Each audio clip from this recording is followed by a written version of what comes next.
Apresentação,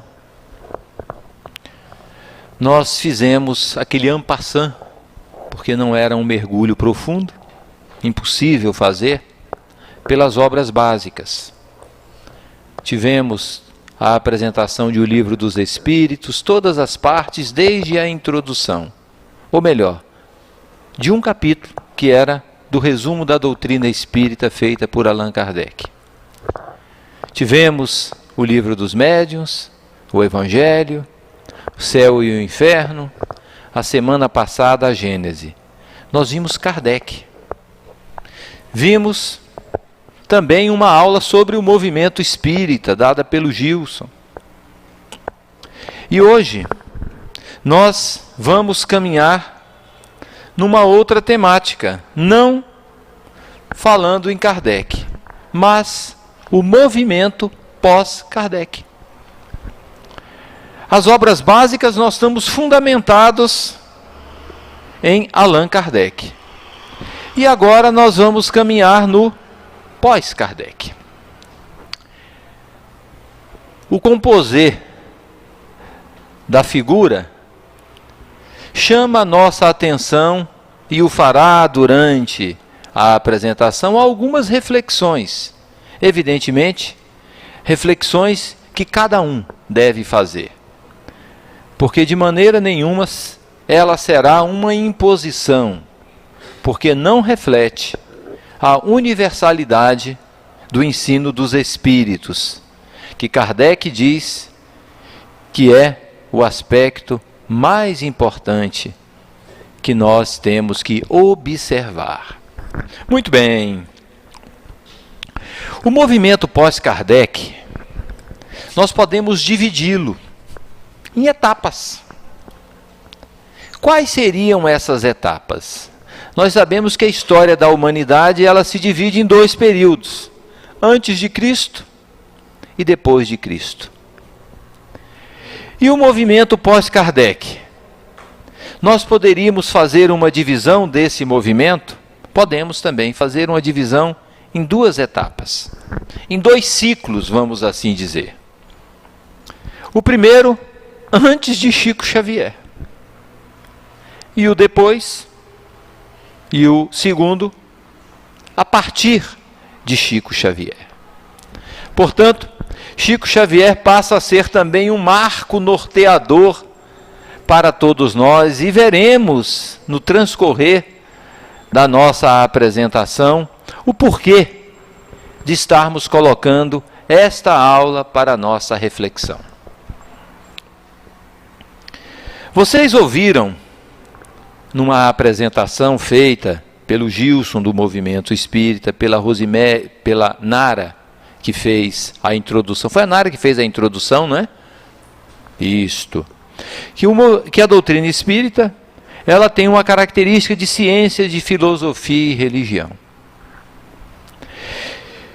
E nesse movimento que antecede Francisco Cândido Xavier, esses três aspectos, eles passam a ser atendidos, vamos assim dizer, por nomes que desenvolveram e nos trouxeram grandes contribuições. Na ciência, Gabriel Delany, Leon Denis. Na filosofia também, o próprio Leon Denis. E na religião, João Batista Rustem.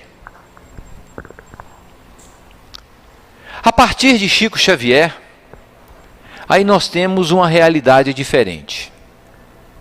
Porque as portas do mundo espiritual, elas se abrem. E não mais só o aspecto teórico da ideia, mas Chico Xavier traz o mundo espiritual na sua realidade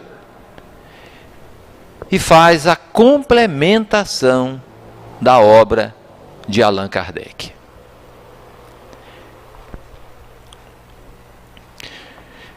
Nesse aspecto anterior a Chico Xavier, nós citamos o nome de Jean-Baptiste Rustem. E João Batista Rustem teve uma contribuição muito grande à doutrina espírita, nos legando um conjunto de obras que foram avaliadas, inclusive, por Allan Kardec, na sua Revista Espírita de 1866. E nessa Revue Spirit, Allan Kardec escreveu a respeito destas obras. E vejam o que é que Kardec escreveu a respeito dos 4 evangelhos de Rustem, que é isso que está aí apresentado nesta figura. É um trabalho considerável e que tem para os espíritos o mérito de não estar em nenhum ponto em contradição com a doutrina ensinada em O Livro dos Espíritos, em O Livro dos Médiuns. As partes correspondentes a que tratamos em O Evangelho segundo o Espiritismo o são em sentido análogo. Kardec disse que não tem nada contrário à doutrina espírita. Essas são palavras de Allan Kardec na Revista Espírita de 1866. Mas não é assim no movimento espírita.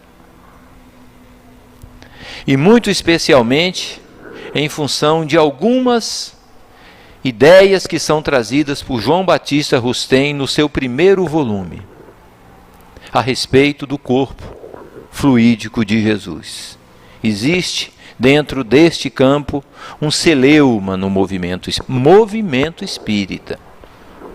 Porque com relação à doutrina espírita que está contida nas obras básicas, o próprio Kardec diz que o que ele traz não tem nada contrário. É o movimento que se levanta contra essas ideias. E a esse respeito, o Gilson já comentou, existe um estudo no nosso site, em 4 aulas, sobre o corpo fluídico de Jesus, que quem se interessar poderá lá entrar e verificar as aulas, que uma delas é baseada em João Batista Rustem.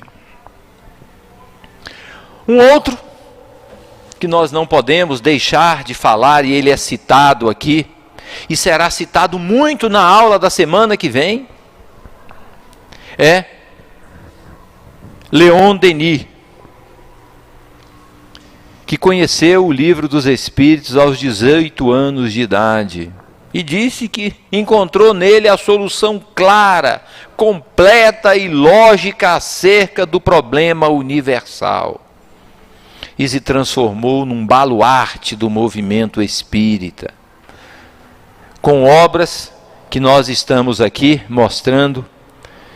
Cristianismo e Espiritismo é algo que merece a nossa reflexão. E depois da morte, para vocês terem uma ideia, foi a primeira obra lida por Eurípides Barçanufo. Ele leu numa noite. E terminando essa obra, ele falou que não tinha mais como continuar com as suas ideias anteriores. Desligando-se então da Irmandade de Vicente de Paulo, que depois ele veio saber que Vicente de Paula era o seu anjo protetor, o seu mentor espiritual. A vinculação que ele tinha com aquela ordem tinha lastros no passado. Ele leu essa obra, viu a realidade do mundo espiritual apresentada por Leon Denis e percorreu a jornada bela que todos nós, já ouvimos falar, aqueles que não leram e poderão ler nas conhecidas obras, principalmente Eurípides Barçanufo, O Homem e a Missão, de Corina Novellino. No Invisível, que é também uma continuação de O Livro dos Médiuns, um estudo de Leon Denis baseado nas questões da mediunidade, Joana d'Arc, O Problema do Ser, do Destino e da Dor, obras que valem a pena nós pararmos para uma leitura. Outro autor é este, François-Marie Gabriel Delany. Também se notabilizou pelo seu trabalho e pela alta produção que realizou em vida para a doutrina espírita. como, não é? O espiritismo perante a ciência, o fenômeno espírita, a evolução anímica, não é?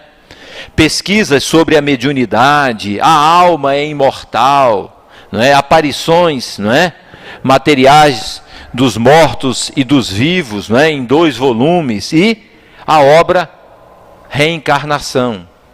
Contribuições grandiosas feitas, aí estão as capas dessas revistas, para quem quiser conhecer, analisar, parar um pouco, fazer as suas reflexões. Nós temos ele na nossa casa. E o Paulo, na aula passada, fez um comentário dele, que começou os estudos aqui na casa, estudando a crise da morte. E hoje a crise da morte retornou aos nossos cursos. Nós temos aí, não é? Ernesto Bozano, que foi professor da Universidade de Turim, não é? E ficou conhecido como o grande mestre, né, da ciência da alma. E expôs diversos trabalhos, monografias, e todos eles defendendo o fenômeno mediúnico. E nos legou estas obras. A crise da morte foi estudada aqui durante anos na nossa casa. Nos nossos cursos da terça-feira, lá na Sala Morte, não é mesmo, Rosimere? Nós estudamos casos de Ernesto Bozano, pelo valor, pela contribuição que ele nos trouxe. Está aí, ó. E ainda, grandes contribuições. Temos um outro, conhecido de muitos, Sir William Crookes. Já foi comentado diversas vezes aqui o trabalho de Crookes, analisando o espírito de Kate King, que se materializou durante anos, e dos testes, das avaliações, das medidas, mensurações diversas de peso, de temperatura, de batimento cardíaco. E ele foi fazer isso a pedido da rainha da Inglaterra, para que ele desmistificasse, olha, isso é uma farsa. E ele foi lá e provou que tudo aquilo era verdade, era verdadeiro. E nesta obra, Fatos Espíritas, ele demonstra a existência da alma, que era apresentada como um dogma de fé, e graças ao Espiritismo, é vista como uma verdade científica. Trabalho de William Crookes. Vocês vejam quantos pesquisadores conhecidos pela ciência, pelo mundo, adentraram nesse campo com pesquisas que estão aí, para que nós possamos utilizá-las nas nossas avaliações, nos nossos estudos. Esse outro também é muito conhecido, principalmente pelos estudiosos do campo do direito. Cesare Lombroso, italiano, não é? Médico, não é? Mas também que se notabilizou na pesquisa, nos estudos espíritas,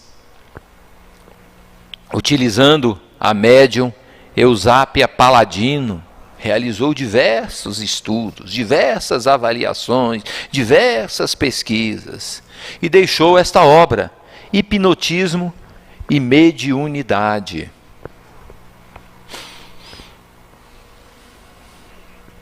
Tem mais. Este aí, numa região que a gente pensa que espiritismo lá nem se comenta, mas se comenta. Na Rússia, Alexandre Aksakov. Olha, ele foi conselheiro íntimo de Alexandre III, que era o czar de todas as Rússias. E ele também trouxe uma bela contribuição nesta obra, Animismo e Espiritismo. Isso tudo está aí, gente. A Federação Espírita Brasileira publica esses livros todos. São pesquisas que foram feitas. Quem quiser. Hoje não se fazem mais pesquisas. Elas já foram feitas. Nós precisamos lê-las para entender. Porque elas estão todas aí. Camille Flammarion foi um astrônomo francês. Sobre ele, Humberto de Campos, nesta obra Brasil, Coração do Mundo, Pátria do Evangelho, psicografada por Chico Xavier, disse o seguinte, que ele, Camille, abriria as cortinas dos mundos, desenhando as maravilhas das paisagens celestes e cooperando na codificação kardeciana. E ele realizou esse trabalho com essa obra, Pluralidade dos Mundos Habitados, que foi lançado em 1862. Tem outras obras, mas a grande contribuição nesse campo foi mostrar a realidade da pluralidade dos mundos espirituais. E aí nós vimos, olha, quanta gente caminhou nesta parte de pesquisa. E aí nós chegamos aqui, no nosso querido Francisco Cândido Xavier. A consolidação das obras de Allan Kardec. Olha lá, 2 de abril de 1910, 30 de junho de 2002. O Brasil ganhava da Alemanha nesse dia. E ele disse que queria ir num dia de muita alegria, para que o povo não sofresse. E foi no dia que o Brasil vibrava por ser mais uma vez campeão do mundo. E Chico desligava os seus laços, retornando como um facho de luz para o alto. Essa pergunta apareceu aqui já diversas vezes e nós já comentamos. Falamos das nossas ideias, dos nossos sentimentos. Seria Chico a reencarnação de Allan Kardec?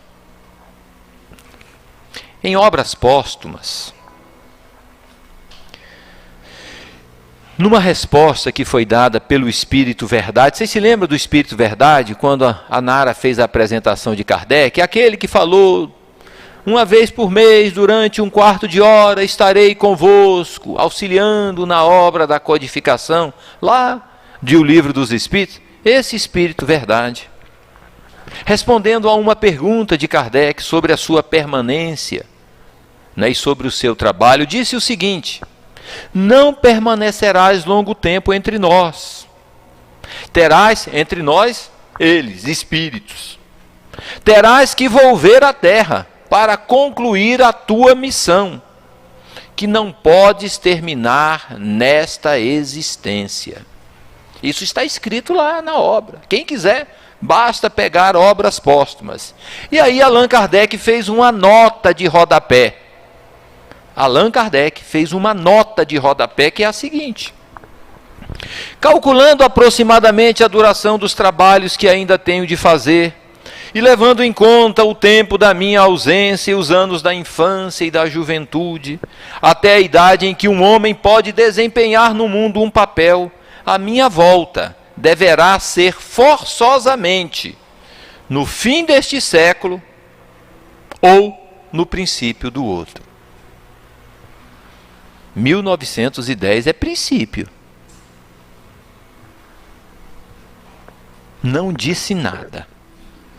Nós estamos refletindo. Que 1910 é princípio, vocês não concordam? É. Então vamos seguir. Volume de obras publicadas. Falar em Chico Xavier é a gente pensar numa coisa que foge à nossa capacidade de imaginar uma produção tão grande. 439 livros. Esses livros estão traduzidos para diversas línguas. Estima-se uma vendagem que já tenha ultrapassado aí 40 milhões de exemplares. A Federação, inclusive, fez agora, toda a republicação das obras de André Luiz, de Emmanuel, com novas capas, aumentando essa tiragem, e nós não temos um número agora mais novo, mas pelo acompanhamento já ultrapassou a casa dos 40 milhões. E a produção? Em média, 6 livros por ano. Um livro a cada 2 meses. Sem contar as mensagens. Porque ele ficava até altas horas da madrugada ainda recebendo mensagens. Que eram aquelas mensagens consoladoras, que muitas delas se transformaram em livros também. Mas muitas não, que era a tarefa do médium, do intermediário no dia a dia, consolando corações. E essas não foram computadas.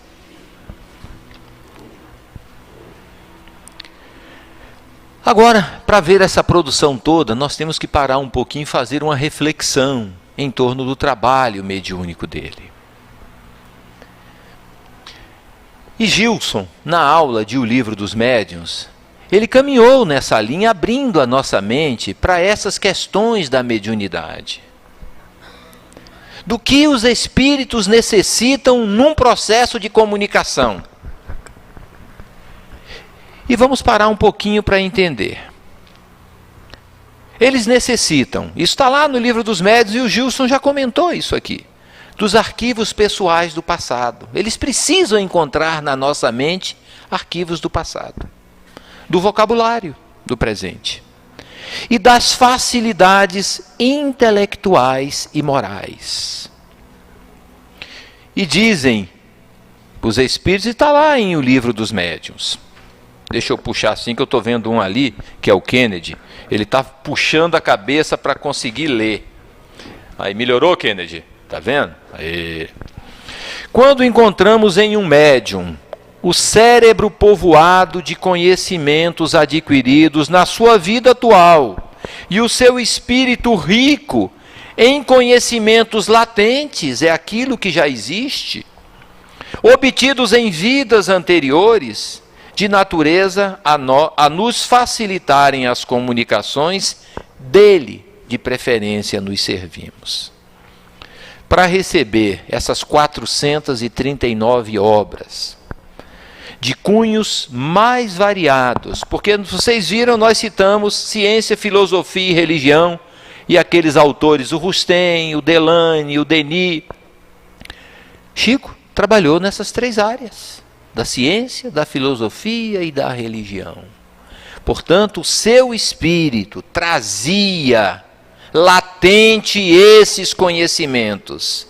E com certeza ninguém duvida que as faculdades morais do Chico facilitaram todo um processo de aproximação daqueles que traziam esses conhecimentos. As fases do trabalho, nós podemos dividir a fase do trabalho do Chico também em 3 fases. A primeira fase, que foi a do chamamento, quando o Brasil todo e o mundo se movimentou, vendo aquele jovem lá de Pedro Leopoldo, despontando com as obras que ninguém conseguia entender de onde uma pessoa iletrada conseguia traduzir escritores e poetas tão famosos. A segunda, do esclarecimento. E a terceira, que é a parte que nós chamamos a parte de consolação, que teve início lá em 1971, 43 anos atrás, com o lançamento, com o programa Pinga Fogo pela TV Tupi do estado de São Paulo, que muita gente já viu. Quem assistiu o filme Chico Xavier, viu lá, eles passaram um trechozinho da história do avião, que Chico contou nesse programa, e quem quiser pode assistir isso lá, baixa lá no YouTube, você vê todo o programa, inclusive com explicações e respostas muito interessantes dadas pelo Chico Xavier. A primeira obra publicada foi essa, chamou a atenção do mundo todo,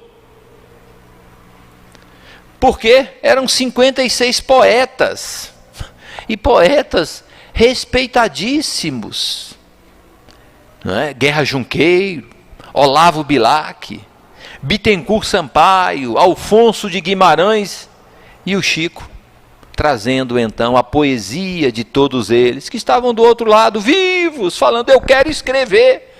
Me deu o lápis, e encontraram o lápis eficiente na mediunidade do Chico Xavier.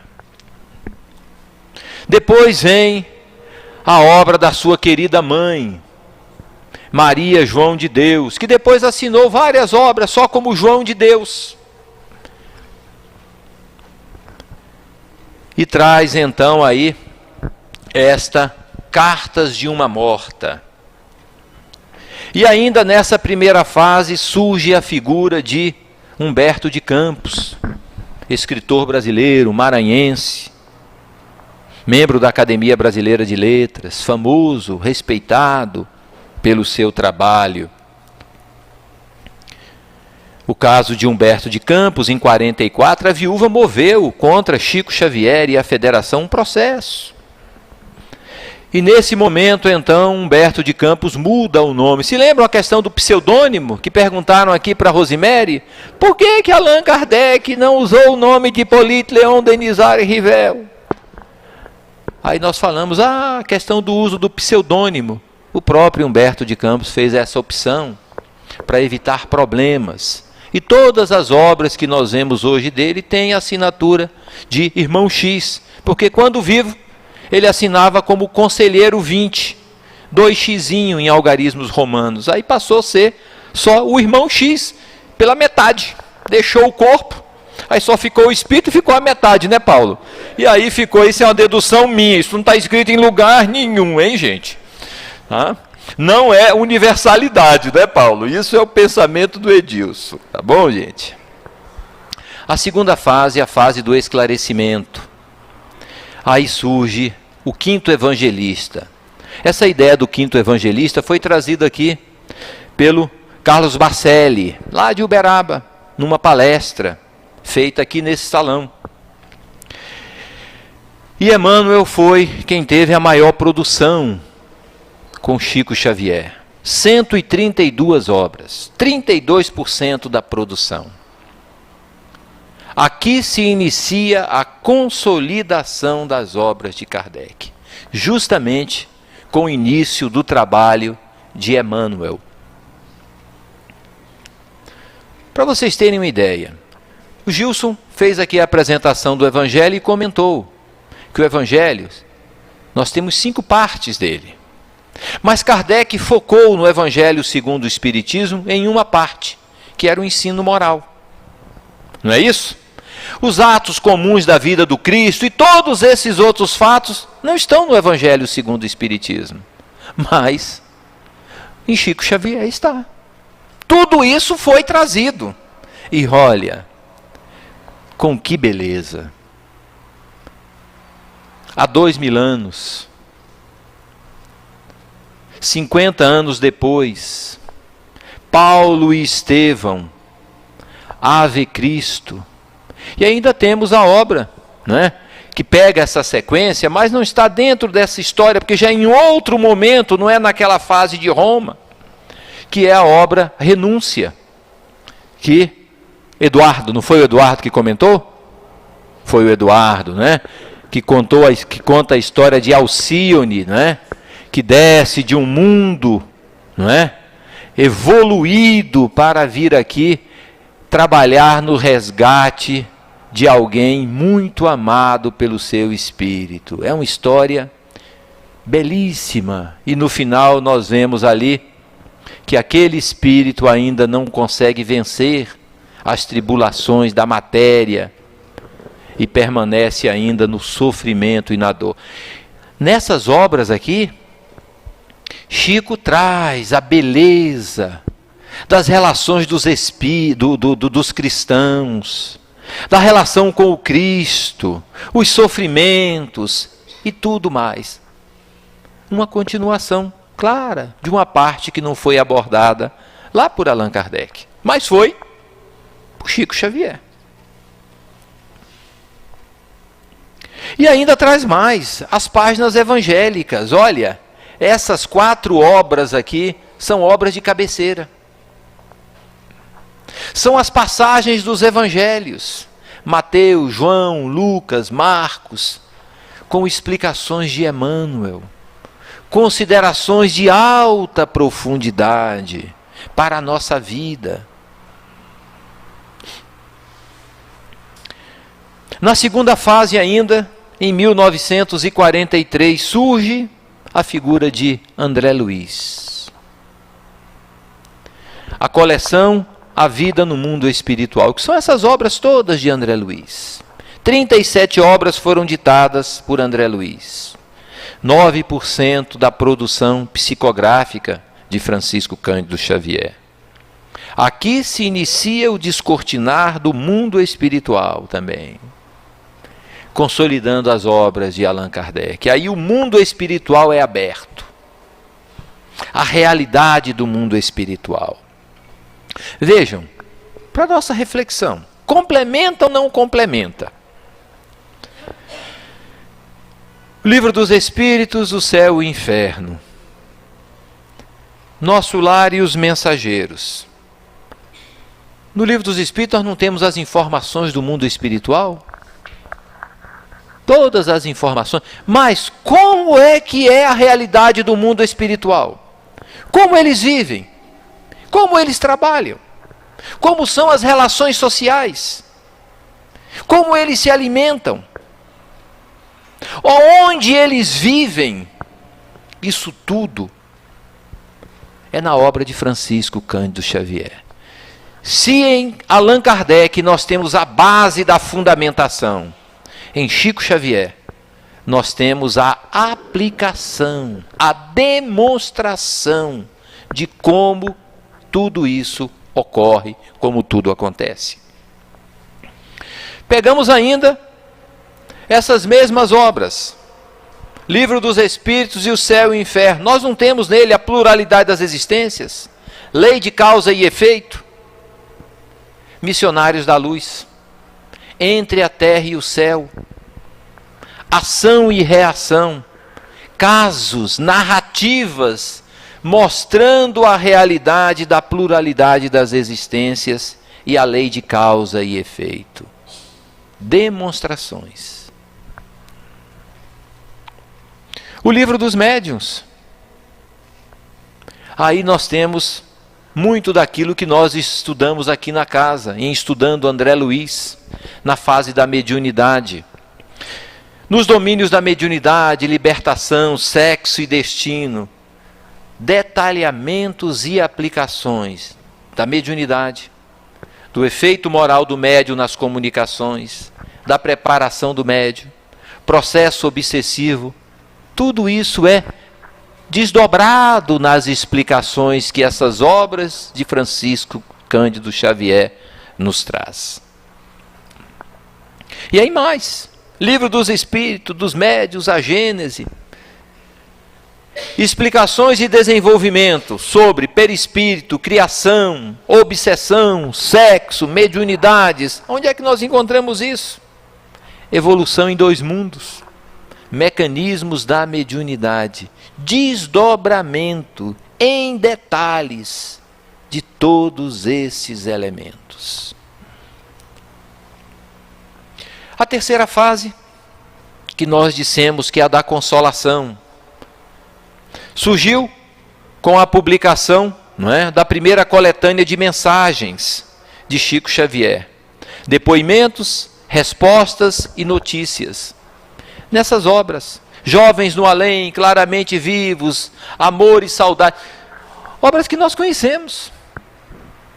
E de repente um dia a gente bate com alguém, eu me recordo que há alguns anos atrás, uns 20, eu estava com um desses livros e um amigo, na época eu trabalhava na SEB, um amigo chegou para mim com o livro e falou, eu não me recordo o nome da pessoa, ele falou, nesse livro tem o caso de um primo meu que desencarnou e a mãe dele foi lá e recebeu uma mensagem do Francisco Cândido Xavier. É isso nessa fase de consolação, essas mensagens consoladoras não é, que trazem esse alento à nossa alma. Aí surge também as obras de Humberto de Campos. 16 obras. Essas que estão aí, para vocês verem, as capas. Nós falamos do Evangelho, não foi? O foco, o ensino moral. Os atos comuns da vida do Cristo. E Cristo conversava com Pedro, conversava com João, conversava com Filipe, conversava com a mulher, não é, samaritana, vários momentos o Cristo conviveu com as pessoas que estavam. Mas isso não está no Evangelho. Mas, nesta obra Boa Nova, vocês vão encontrar Jesus conversando com a samaritana, os colóquios de Jesus com Pedro e com os outros apóstolos. São 30 episódios vividos por Jesus junto aos apóstolos.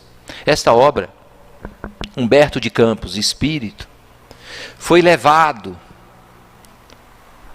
ao passado e conseguiu ver os fatos. E depois ele transmitiu esses fatos que ele conseguiu observar pela mediunidade de Chico Xavier. E eu chamo a atenção para o último capítulo desta obra, que é Maria, aonde é narrado por Humberto de Campos os últimos momentos de Maria.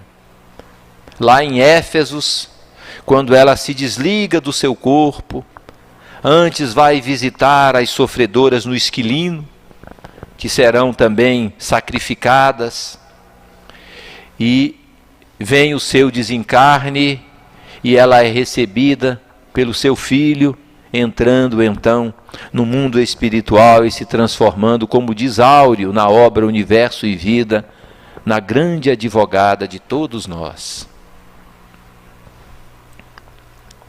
O Pinga-Fogo, que eu comentei, está lá, vocês já ouviram falar, está lá na... Quem já assistiu o filme do Chico aqui? Todo mundo assistiu. Então está aí, ó, essas obras, elas decorreram daquele programa. E os assuntos, o que vale ressaltar desse programa, era a temática que era tratada. Temática que até hoje muitos têm como um tabu e dificuldade. E Chico tratou com uma segurança e uma convicção. Isso há 43 anos atrás. Tem gente aqui que não era nem nascida ainda. Eu, por exemplo, era uma criancinha, pequenininha, 43 anos atrás. Não é mesmo, Beto? Nós dois devíamos ser uma criancinha, né, Beto? Outras obras de Emmanuel. A Caminho da Luz, pelo Chico. A Caminho da Luz é a complementação da obra Gênesis. Já foi comentado aqui, inclusive, esse aspecto. No campo da ciência, da filosofia e da religião, o Livro dos Espíritos, nós temos o Consolador, na mesma estrutura, perguntas e respostas. O Livro dos Médiuns, Seara dos Médiuns. O Céu e o Inferno, que foi apresentado pelo Paulo aqui, Justiça Divina.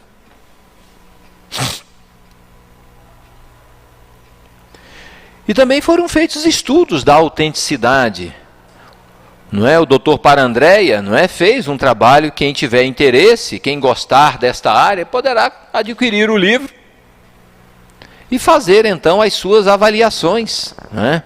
Que isso é um campo importante, é uma ciência, não é? A última obra lançada foi essa aí, ó, o 439º, deve ser isso, né? 9º livro, que foi esse Militares no Além, prefaciado por Ana Nery, a primeira profissional a dedicar-se à enfermagem no Brasil, que desencarnou servindo como voluntária lá na Guerra do Paraguai. Mas nós não podemos, nesse movimento pós-Kardec, esquecermos algumas outras figuras daqui do Brasil e que são citadas muito aqui nos nossos estudos. No campo da psicobiofísica, o Gilson particularmente cita muito a figura do Dr. Hernani Guimarães Andrade, que trouxe também, nos deixou aí uma coletânea muito grande de obras, não é? Ele fundou o Instituto Brasileiro de Pesquisas Psicobiofísicas, não é? Com sede lá no estado de São Paulo. Isso aí são todas obras do Dr. Hernani Guimarães Andrade. Temos também o Dr. Jorge André dos Santos, um psiquiatra brasileiro, baiano, que já falou aqui onde eu estou. E que tem obras também conhecidas e que vocês podem utilizar, algumas delas são aplicadas nos nossos estudos, como Forças Sexuais da Alma.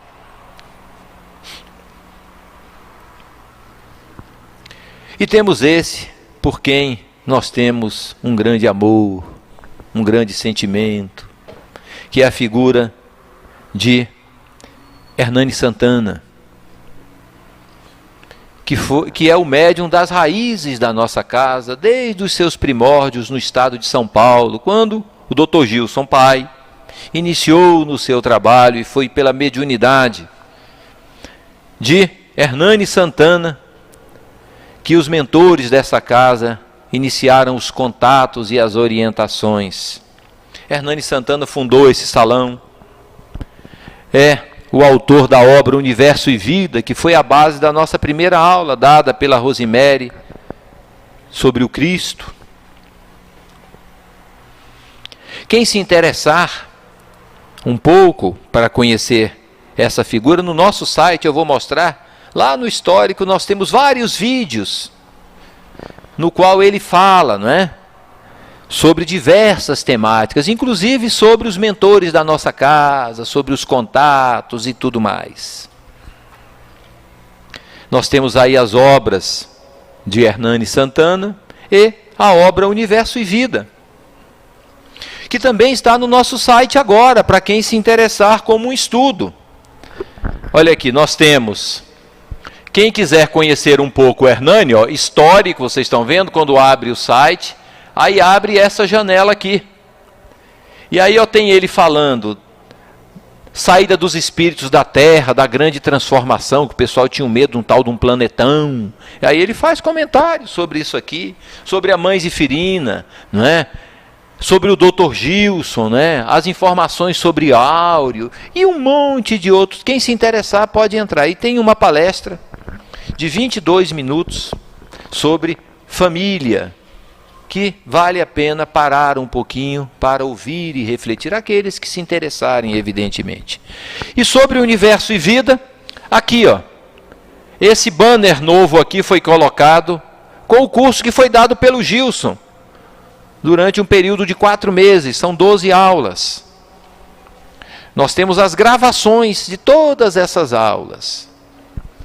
Quem se interessar também para conhecer um pouco mais do Universo e Vida e entender a relação desta obra com a evolução e com o Evangelho, acesse esse link e terá essa grata satisfação.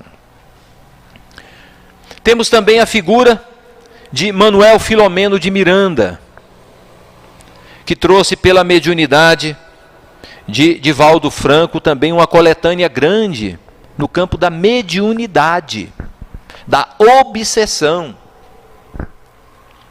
que são essas obras aqui, que são a base de um curso que vocês farão aqui, Desequilíbrios Mediúnicos, Causas e Consequências. Esse curso é fundamentado nessas obras. Trata da mediunidade, dos desequilíbrios e as consequências desses processos. E por último, finalizando, não podíamos deixar de comentar, pelo grande trabalho feito, a figura de Divaldo Franco, com uma quantidade imensa de obras publicadas, atendendo aí a corações que buscam o consolo, o esclarecimento e também a paz. Eu falei por último, tinha me esquecido, né? Nós não podemos deixar também de citar aqui a figura da Dona Ivone do Amaral Pereira,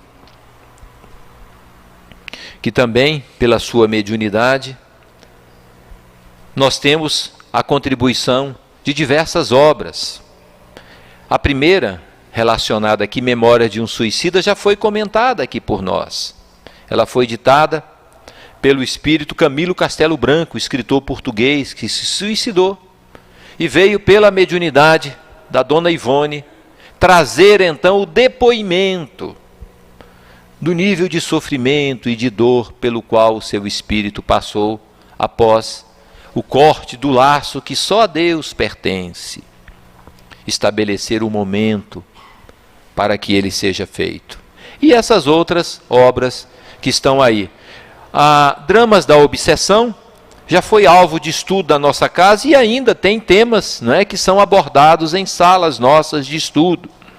Conta a história aqui de um espírito que por 400 anos sofreu em função de uma perseguição muito grande, acontecida no período da Inquisição, e que Bezerra de Menezes penetra nessas zonas de dor e de sofrimento para resgatar esse espírito. Vale a pena também, aqueles que se interessam e que gostam de uma leitura edificante, ler estas obras. Muito bem, meus irmãos, como vocês viram, quem gosta de ler tem muita coisa. Tem muita coisa disponível, né? Tanto para complementar nesse período pós-Kardec, como para conhecer as pesquisas que foram feitas antes de Chico Xavier. Vamos dar aquele nosso tempinho para partir para o nosso segundo momento, que é o das perguntas. Vamos lá. Hudson, ali. Gostaria de saber se existem pesquisas sendo desenvolvidas no campo da espiritualidade na atualidade? Quer fazer algum comentário, Hudson?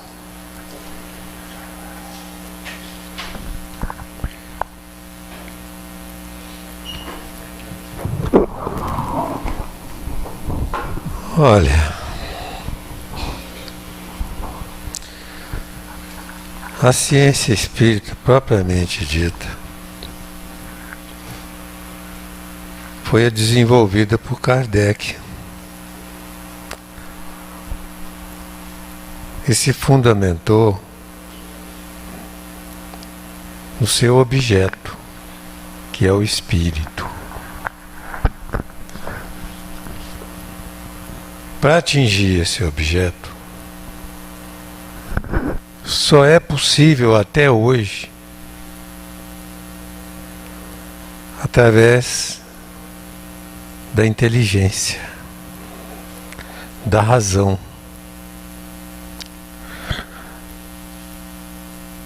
Então, Kardec estabeleceu como princípio para a certeza diante de qualquer informação do mundo espiritual pelos espíritos, ele estabeleceu a universalidade do ensino dos espíritos. É essa universalidade que fundamenta a ciência espírita. E é a razão que identifica a realidade daquilo que está sendo informado. Então, é evidente que para fazer isso ele teve que partir de princípios, mas tudo nesse mundo parte de princípios.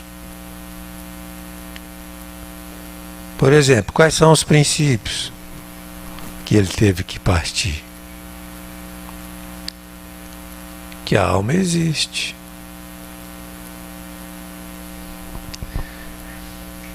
E provou que ela existindo pode se comunicar. É uma linha de pesquisas que a nossa ciência, que parte do princípio que a matéria existe, e na verdade a matéria não existe, a própria ciência já chegou a essa conclusão, porque ao fragmentar a matéria, eles foram verificando que esses fragmentos se multiplicam ao infinito, e aquilo que se estabelece numa época, que é a última coisa, mais tarde se fragmenta em outras e outras e outras. A ciência não chegou no espírito. Ela não tem condições de chegar lá. Existem ciências que dão suporte à pesquisa do espírito através da pesquisa de coisas como o pensamento, o poder do pensamento, a parapsicologia de Heine, na Universidade Americana, deu partida a essa pesquisa considerada científica, que continua. A parapsicologia é uma coisa séria, e ela está em andamento, ela está na linha. Então, se a pergunta... Dei a pergunta outra vez. Existem pesquisas sendo desenvolvidas no campo da espiritualidade na atualidade? Se a pesquisa, se a pergunta se dirige aos espíritas fazendo pesquisa, ela não para nunca. Porque os espíritas estão sempre, inclusive a literatura espírita multiplica-se ao infinito já. Já é uma coisa exagerada até. Não precisava tanto.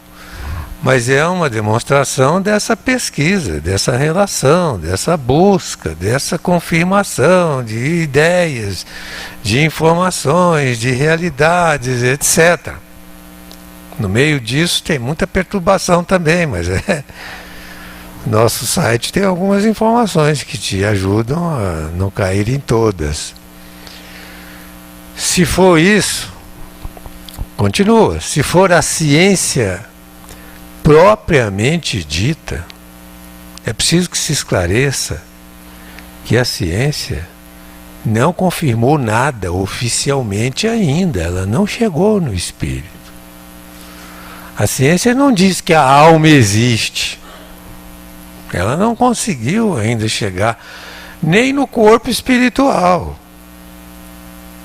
Certas experiências de radiações da nossa parte mais grosseira do corpo espiritual, que seria o duplo etérico, foram detectadas, de uma certa forma fotografadas por Kirlian, aquele russo, etc. Se viu aí numa época de pesquisas que poderiam ser aplicadas até na área médica, não sei o que e tal, mas parou, a gente não ouve mais falar nisso, nem nada. A ciência não conseguiu chegar lá. Ainda vai chegar. Entende? Então dizer que a alma, que já foi provado pela ciência que a alma existe, é uma literatura de cientista espírita, que materializou a alma, fotografou a alma, botou no livro dele, está aqui, ele é um cientista, então ele diz, a ciência provou que a alma existe. Mas o outro cientista tenta fazer aquilo e não consegue. E um dos fundamentos da ciência é que os fenômenos se repitam à vontade de qualquer cientista, em qualquer lugar, a qualquer hora. Fenômeno espírita não pode ser multiplicado assim. Os fatores da fenomenologia espírita dependem de coisas morais que a ciência não admite existir. Tá certo? Então, eu procurei andar por vários caminhos aí com essa pergunta, porque Não podemos sair daqui dizendo que a ciência já provou, não provou nada.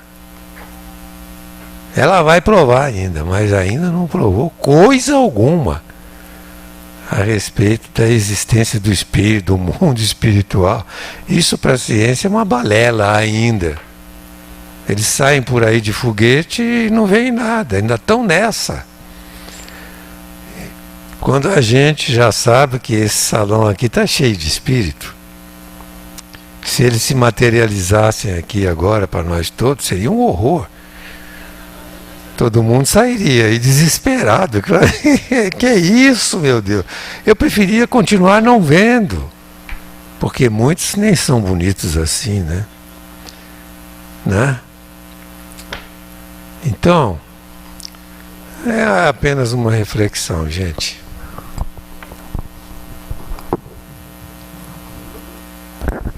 Pamela? Pois não.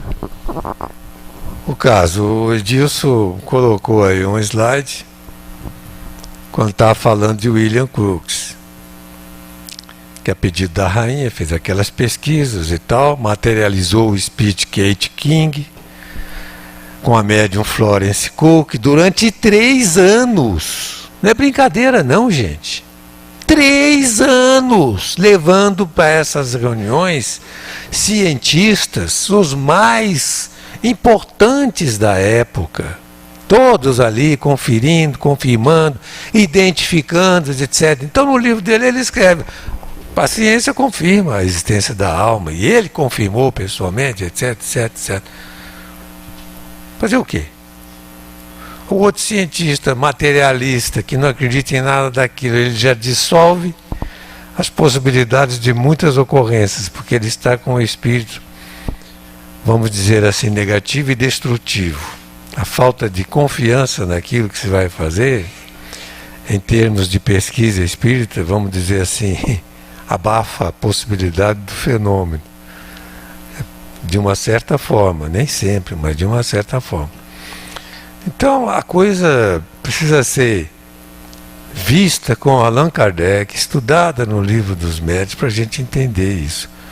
E o problema não está na linha de inferioridade da ciência, é da inferioridade do homem.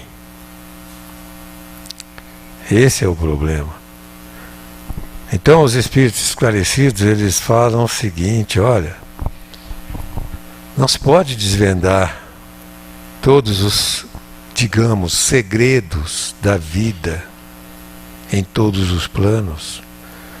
O homem terrestre não suportaria. Muitos enlouqueceriam. Então é preciso abafar a nossa consciência física de certas realidades, que é para a gente poder suportar e conviver com o esquecimento, que é bênção divina, e que nos afasta de certas realidades que nos acompanham e que nós não suportaríamos conviver com elas.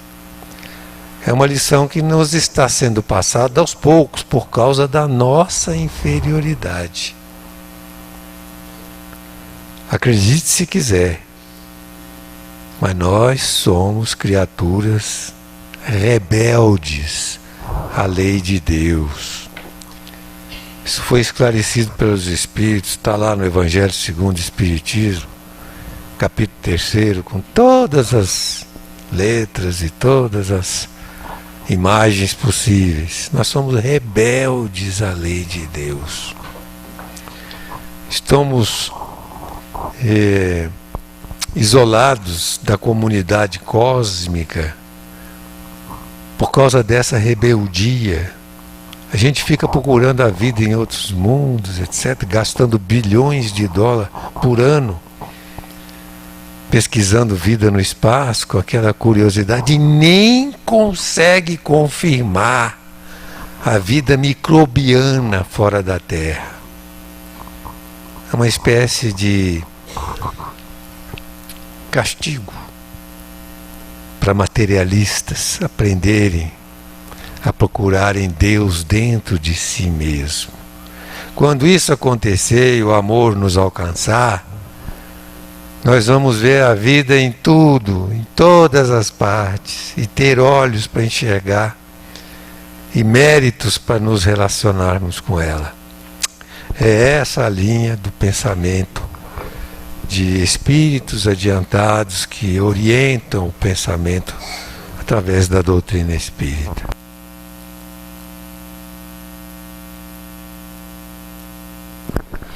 Pamela, uma pessoa que tenta suicídio nessa encarnação é um ex-suicida em vidas passadas? E nessa vida, quem já tentou se matar, tem como se recuperar? Quer fazer algum comentário, Pamela? Você leva lá para mim, Thaís?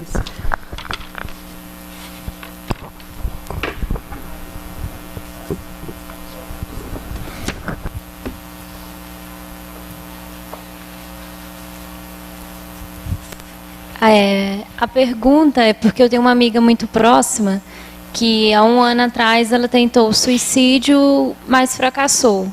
E há pouco tempo, um mês, ela voltou a ter recaídas, né? Não tentou novamente, mas ela chegou ao ponto de não suportar a felicidade do outro. Ela fica infeliz da gente falar que está feliz, que está acontecendo alguma coisa nova na nossa vida. Então, assim, a nossa preocupação é se isso vai ter um fim ainda nessa vida, né? Assim, se ela vai se recuperar e se isso pode ser de outras vidas, se algum dos livros tenha explicações. Pode ser reflexo condicionado de outras existências. Inclusive, nós temos casos na literatura espírita.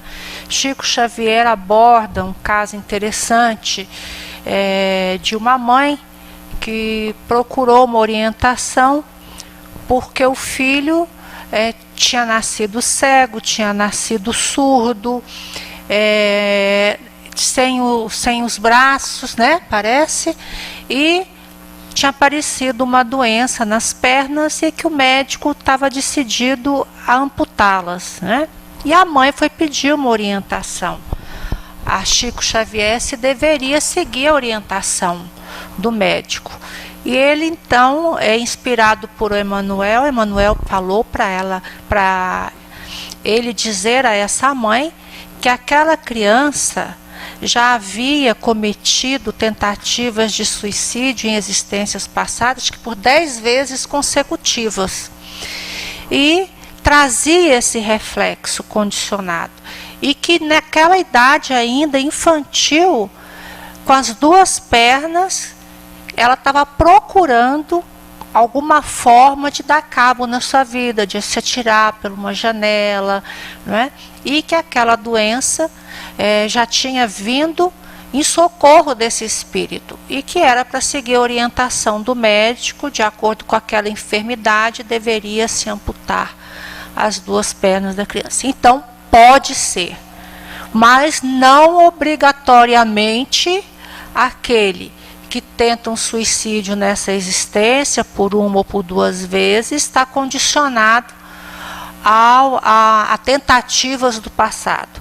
Pode ser, nós sabemos no Evangelho que existem as causas que estão relacionadas às nossas vidas passadas e as causas atuais, relacionadas com as nossas dificuldades na vida presente, com o nosso comportamento atual. Então pode também ser o que? Imperfeições nossas, não é? Da vida passadas e da vida atual, que nós ainda não conseguimos lidar com isso da forma adequada, e diante de um sofrimento, diante das nossas inquietações, de uma grande decepção, de um trauma emocional, de uma mudança radical de vida, várias outras causas, a criatura se acovarda moralmente e se entrega, procura se libertar daquela angústia, né, ou do desprazer de viver, através do suicídio. A causa pode ser atual, como pode também estar no passado.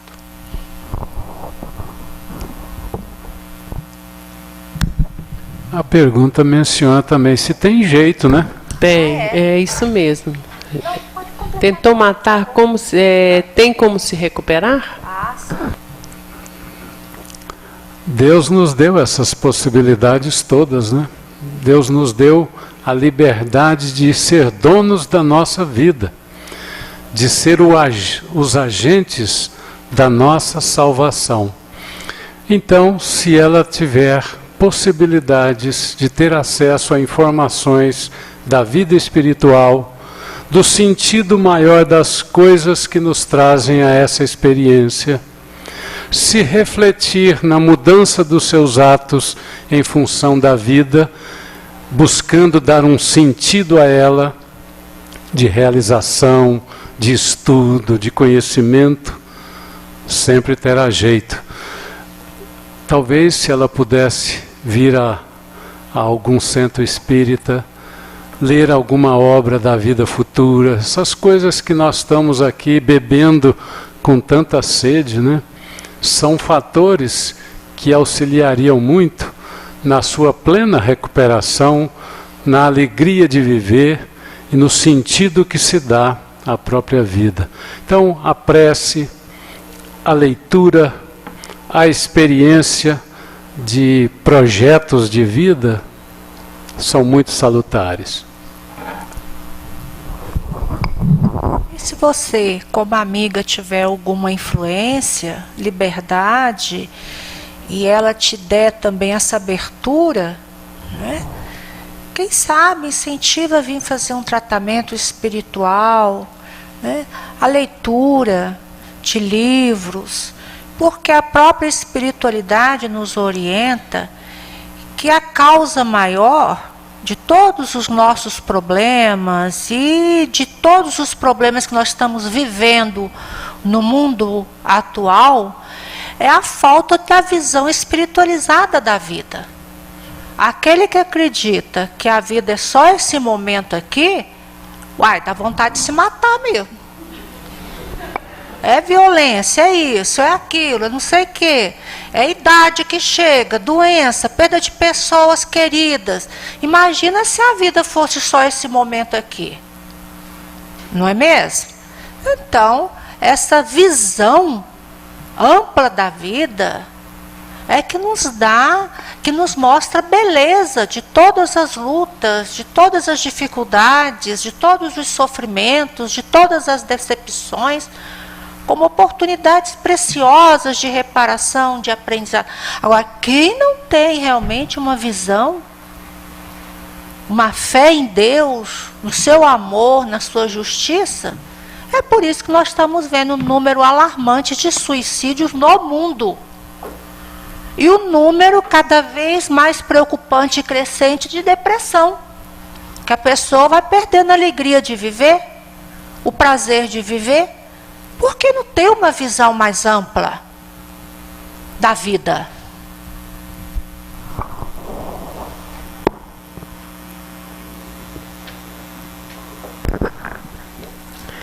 Caroline, ali. O que o Espiritismo diz sobre a cremação? Quer fazer algum comentário, Caroline?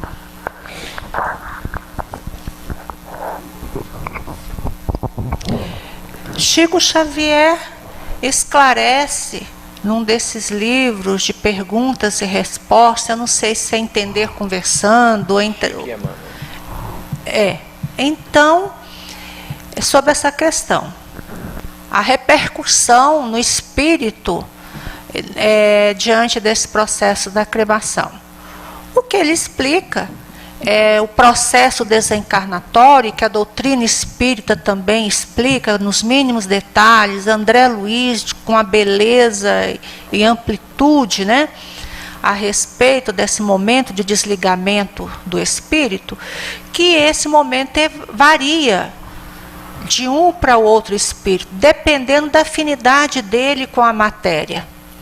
E isso é estabelecido também pelo seu grau de evolução, de comprometimento, progresso moral, etc., realizado.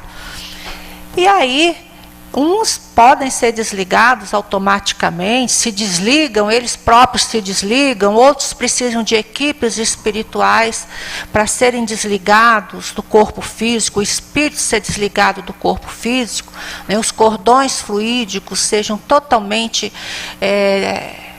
vamos assim dizer, rompidos. Obrigada.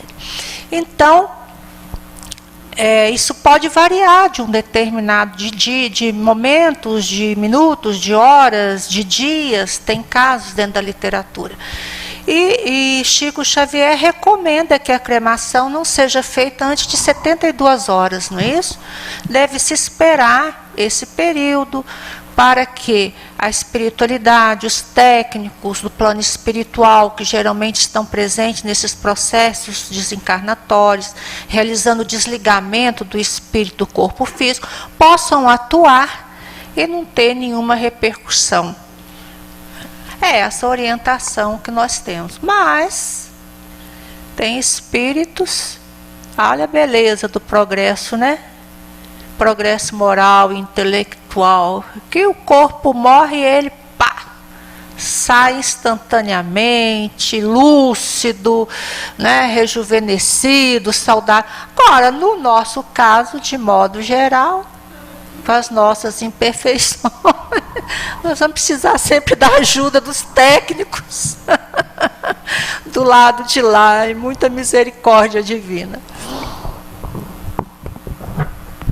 A esse propósito, vale a pena, né, os obreiros da vida eterna, com o desencarne de Dimas, que é uma pessoa comum, como todos nós, que foi médium, inclusive, muito atuante, mas tinha algumas dificuldades no campo familiar e em outros aspectos da vida, no campo do conhecimento, e ele teve uma série de dificuldades lá para desligá-lo.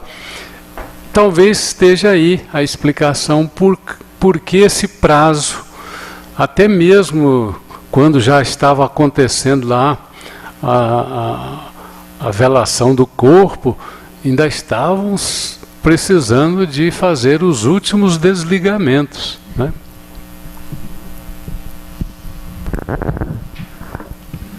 Floriano, eu particularmente não entendi, mas eu vou fazer aqui. Você pode fazê-la por aí, pessoalmente, a pergunta?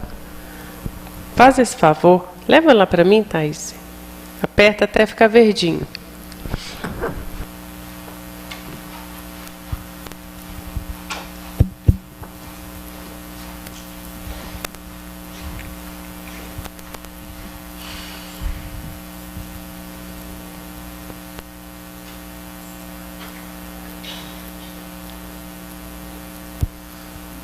Bom, é que no Livro dos Médiuns tem lá que o Kardec fala para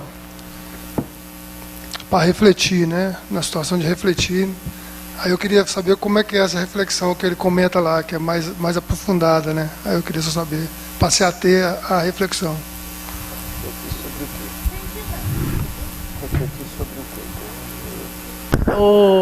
Refletir sobre... Fala um pouquinho mais alto. Fala com mais intensidade, Floriano, por favor. Ele fala para se ater, eu acho que é na reunião, ele comenta assim, né? Ele comenta que para a pessoa se ater para refletir, né? Aí eu queria saber como é que é essa reflexão.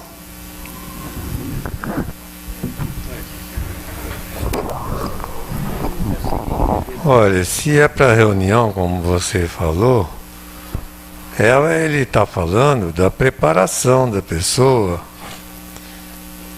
que tem um tempo antes, o sujeito que está tomando cachaça e tal, ele é a pessoa menos indicada para ir numa reunião de um centro espírita, conversar com os espíritos, para pegar as coisas relativas a espiritualidade. Então, aí a gente vai aperfeiçoando esse mecanismo, né? Até comer carne no dia é inconveniente se a pessoa vai trabalhar, nesta relação com a espiritualidade, houve um tempo em que tem um grupo aí que nem se alimentava no dia. Vocês estão pensando que mediunidade é moleza? Só água. Então, essa é a parte inicial de preparação. Hoje nem tem mais essa coisa, é uma coisa pessoal. Alguns faziam e alguns fazem. E na reunião é um estado de relação, no sentido de reflexão, com as coisas do espírito, os interesses da alma. A pessoa se desliga do mundo material para colocar a mente no objetivo maior da vida, procurando nos espíritos também não informações do seu mundo pessoal para alimentar as suas pretensões de egoísmo, de facilidades de vida, etc., mas preocupado com o interesse de todos, interesse geral. Isso abre para a espiritualidade um campo de informações, de influências, que é para a espiritualidade mais fácil, porque atinge a todas as pessoas e não ficam os bloqueios dos interesses pessoais, do egoísmo pessoal nosso, que é sempre muito grande. A gente está sempre muito preocupado com a gente. E numa reunião a gente deve levar o sentimento para o interesse de todos.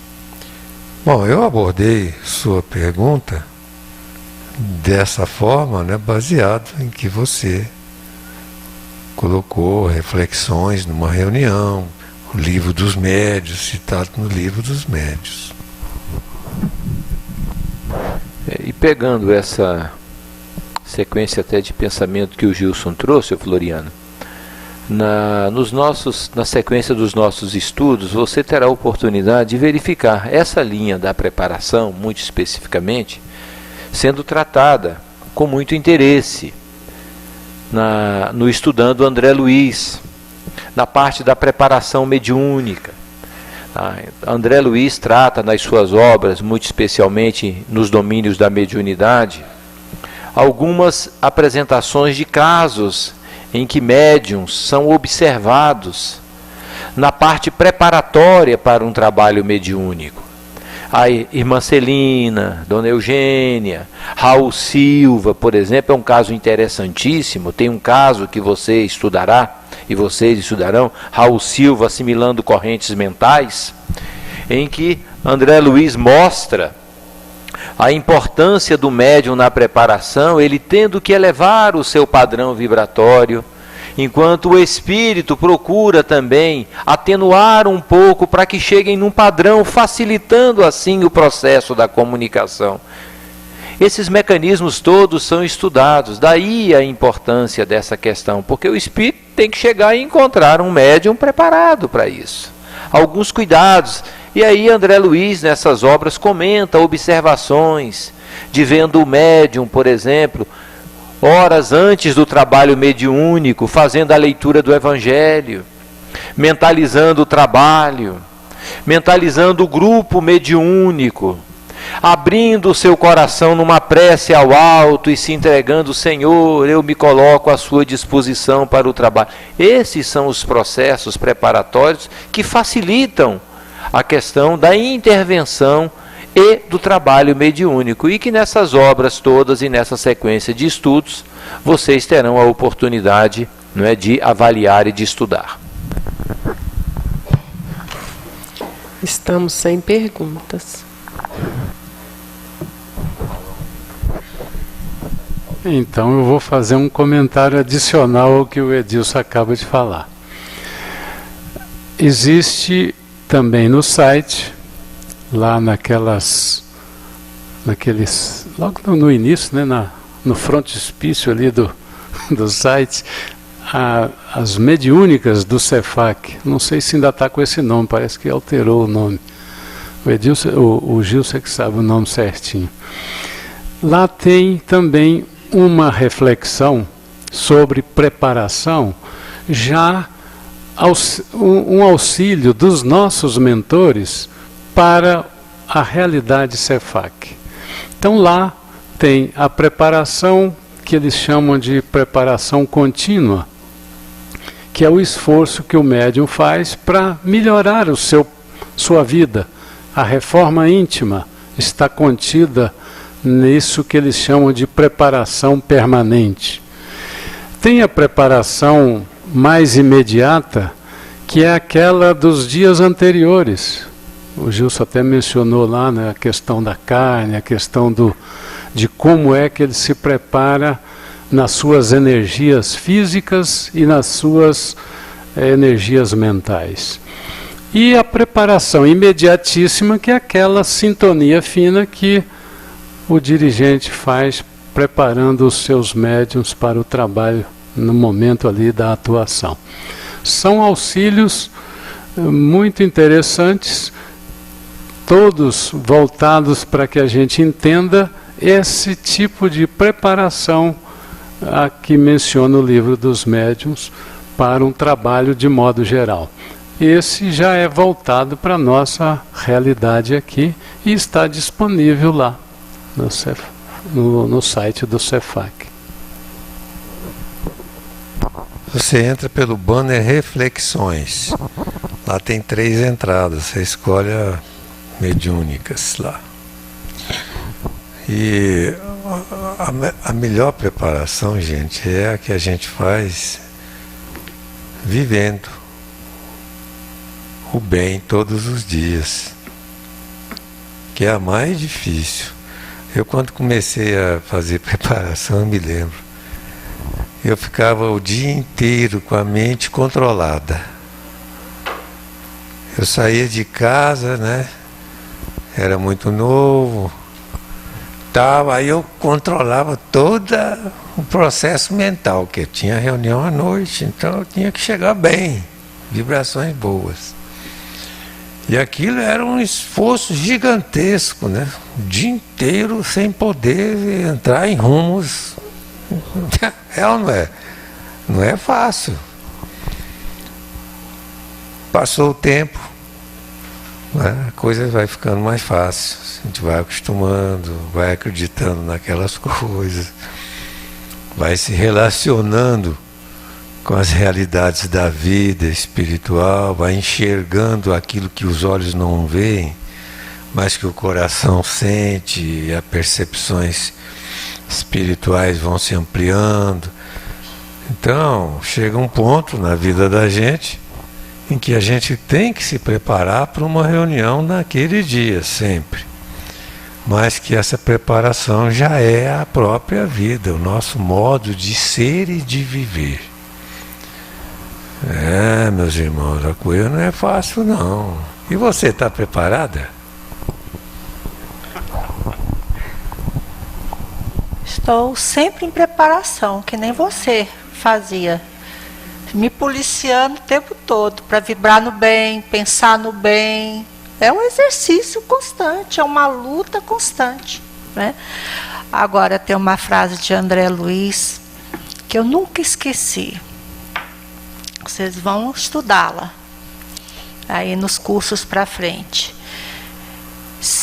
Boa sintonia exige vida reta, que resume tudo isso que foi falado aqui.